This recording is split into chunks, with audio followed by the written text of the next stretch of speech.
Buongiorno, j'espère que tu vas bien. Pour moi c'est une journée un peu spéciale parce que cet après-midi je me fais laseriser les yeux, je fais l'opération laser de la myopie. Ça fait un moment que j'hésite et tout ça et là je me suis décidée. J'ai des lunettes depuis très longtemps. Celles-là je les ai eues 4 ans et après 4 ans de loyaux service je vais être enfin libre. Donc je suis un poquito stressée quand même. Il y a plusieurs techniques de laser, je fais celle qui fait mal apparemment. Donc je vais passer un week-end dans la douleur et à la fois je suis un peu excitée parce que je me dis c'est une nouvelle expérience et j'aime les nouvelles expériences. Je ne sais pas, peut-être que ça t'intéresse et que tu es tenté par une vie sans lunettes. Eh bien je t'emmène avec moi.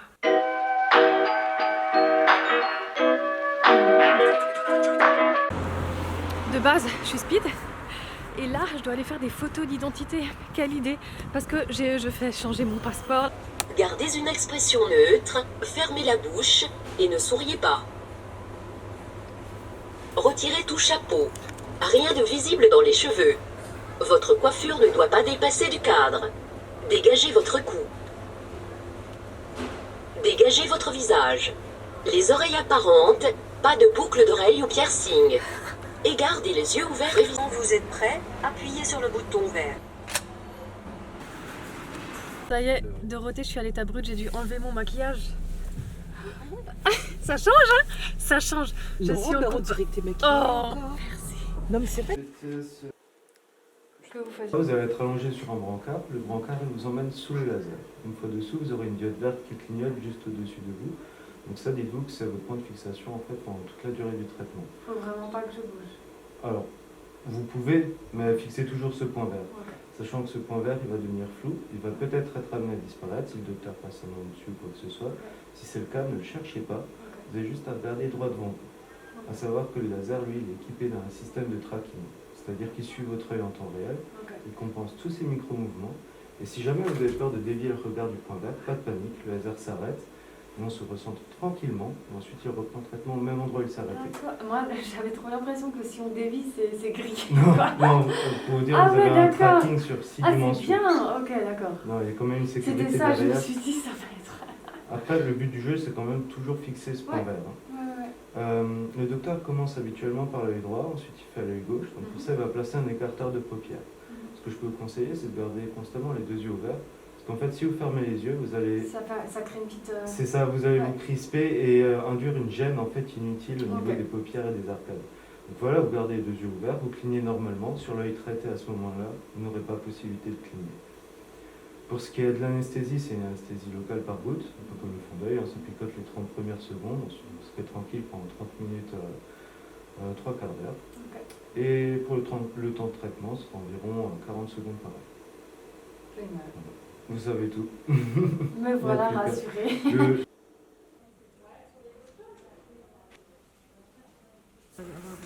Ça y est, j'ai fini.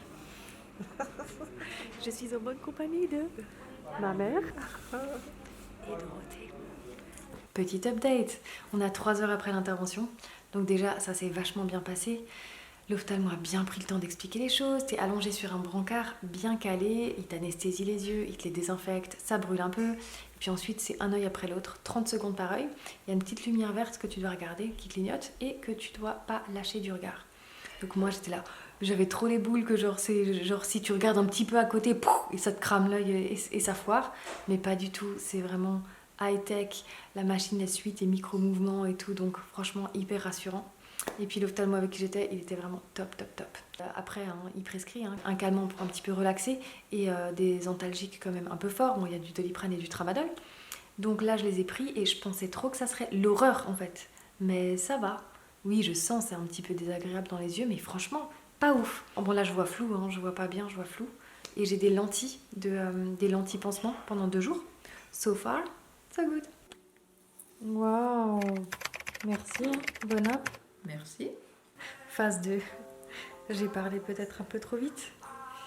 Ça se réveille et ça fait quand même assez mal. Carrément, des fois, ça bourdonne dans mes oreilles. Ouh, et je me sens bien faible. Waouh, première nuit de passée.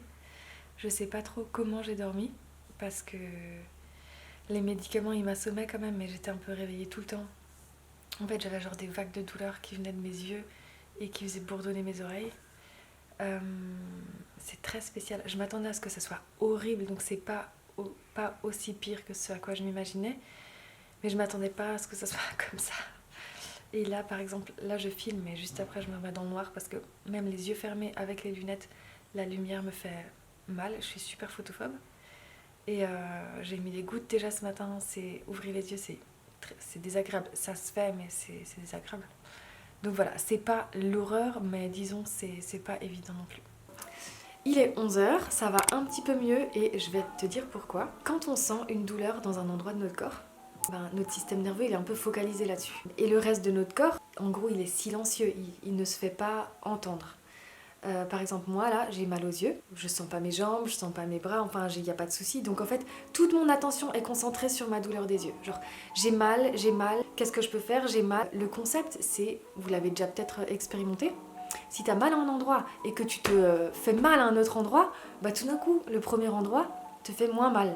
Parce qu'en fait, ton cerveau, il est distrait. Donc là, moi, j'ai fait des étirements, je vais en refaire encore pour vraiment sentir son corps et qu'en fait, entre guillemets, ça équilibre un peu les sensations. Et du coup, en fait, j'ai encore mal aux yeux, mais ça me gêne moins. Et c'est ouf. Et à côté de ça, j'ai mis une petite musique énergique plutôt que d'être juste dans le silence et dans la douleur. Et puis ça va mieux. Là, j'ai toujours les yeux fermés, mes lunettes, il y a toujours les volets qui sont fermés, mais le corps est un sacré allié. Et quand on a mal, on peut avoir tendance à l'oublier. Travailler la conscience de son corps et stimuler différentes parties, mais ça peut vraiment, vraiment améliorer les choses. Donc, je suis contente parce que ce matin, j'étais vraiment en PLS.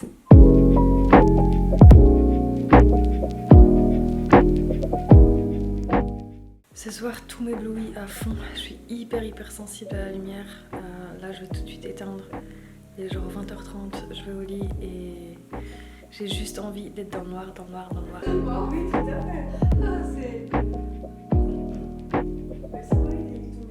Jour 2, j'ai mieux dormi. J'étais réveillée quelques fois, mais moins que la fois précédente et mes yeux ils étaient moins collés, coulants le matin. Je suis toujours hyper éblouie. Donc c'est de la photophobie quand la lumière dérange. Et je me demande juste quand ça va passer. Et si ça va passer, en fait, c'est une bonne expérience de ne pas contrôler les choses et de se dire ok, là c'est un peu galère et il n'y a qu'à attendre que ça passe.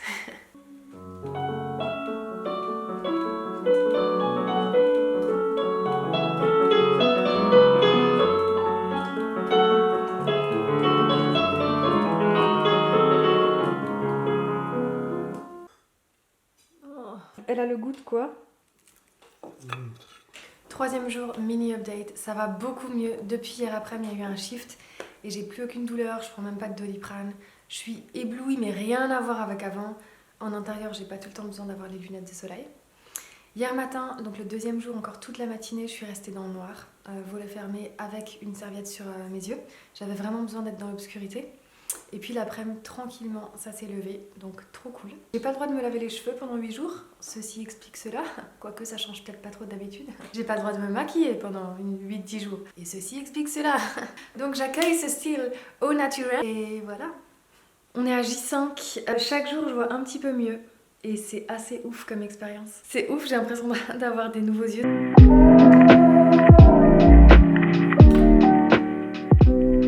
Et me revoilà.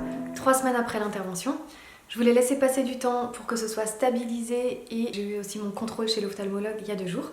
Donc je peux officiellement vous dire que ça va très bien, j'ai plus de myopie, je suis plus qu'à 10 sur 10, l'œil droit est parfait, l'œil gauche c'est pas encore parfait mais on va dans cette direction. Et il m'a dit aussi qu'il faut quand même quelques mois pour que le cerveau s'habitue à la nouvelle vision.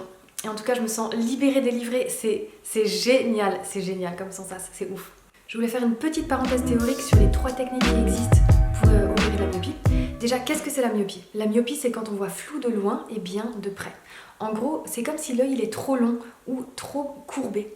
Et l'idée avec le laser, c'est de diminuer la courbure de l'œil pour que, en fait, quand les rayons traversent l'œil et se réfractent à l'intérieur, et ben ça forme une image sur la rétine et non pas devant la rétine. Parce que les myopes, et ben en gros, l'image à l'intérieur de l'œil se forme devant la rétine et pas dessus. Bon bref, là je fais pas un cours de physique, mais l'idée du coup c'est de diminuer la courbure de l'œil.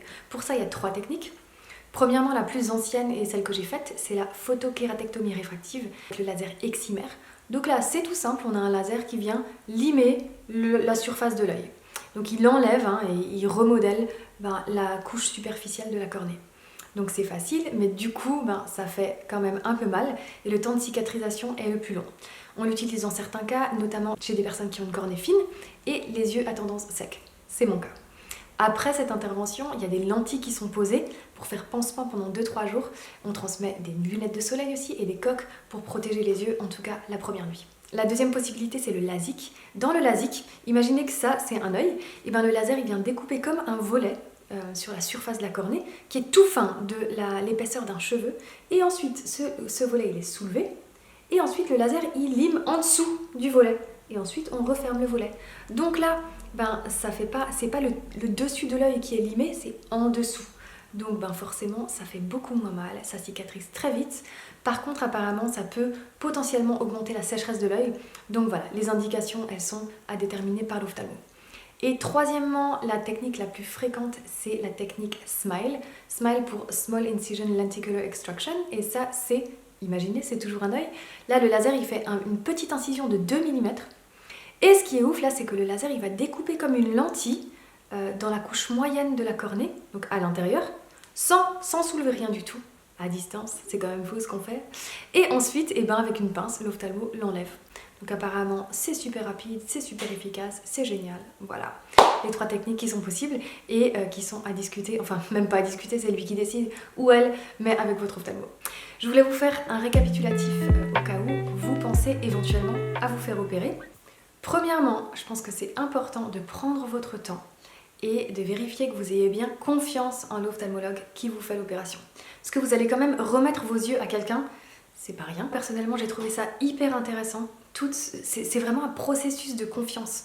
Vous allez lâcher prise et être sous une machine et faire confiance qu'il va bien faire son travail et que vous allez mieux voir. Et ensuite, en fait, on voit flou.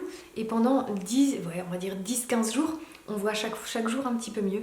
Donc, il n'y a rien à faire en fait, à part attendre. C'est hyper intéressant de voir comment vous réagissez aussi quand vous n'avez plus le contrôle.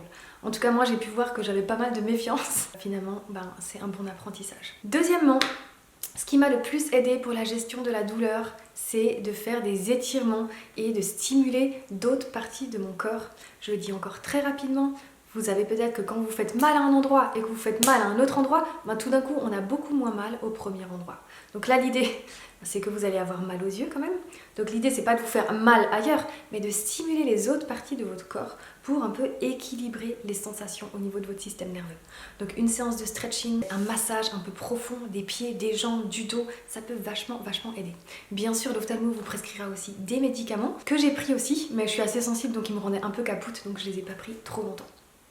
Entre parenthèses, pour moi qui suis médecin généraliste, c'était une très bonne expérience d'être de l'autre côté de la force et d'être patiente. Et troisièmement, c'est très intéressant comme expérience par rapport à l'image de soi. Moi, j'ai eu des lunettes depuis que j'ai 16 ans. Et j'ai toujours vu ma tête avec des lunettes. Je supportais très mal les lentilles. Et honnêtement, j'ai toujours eu du mal à me voir sans lunettes. Parce que pour moi, les lunettes, c'est aussi une petite protection. Un objet entre moi et l'autre. Et peut-être une petite carapace. Et en plus, sans lunettes, je trouve que on voit plus les signes de l'âge, les cernes, les petites rides. Bon, ok, c'est peut-être des futilités, mais pour moi, ça compte. Et là, en fait, de plus avoir de lunettes, c'est aussi un apprentissage d'acceptation de soi à l'état brut. Ou presque. Je suis quand même maquillée, je pense que vous pouvez le voir par rapport aux vidéos, aux extraits d'avant. Bref, assez blablaté, mais vous voyez, je pense vraiment, prenez votre temps. Ayez confiance, faites des étirements, stimulez les autres parties de votre corps et puis acceptez-vous tel que vous êtes. Voilà. En tout cas, si cette vidéo vous a parlé, vous a plu, vous pouvez la liker. Si vous avez une question ou un retour, si éventuellement vous avez fait l'intervention, mettez-moi un commentaire et j'y répondrai avec plaisir. Je vous dis bonne journée et à bientôt. Bye.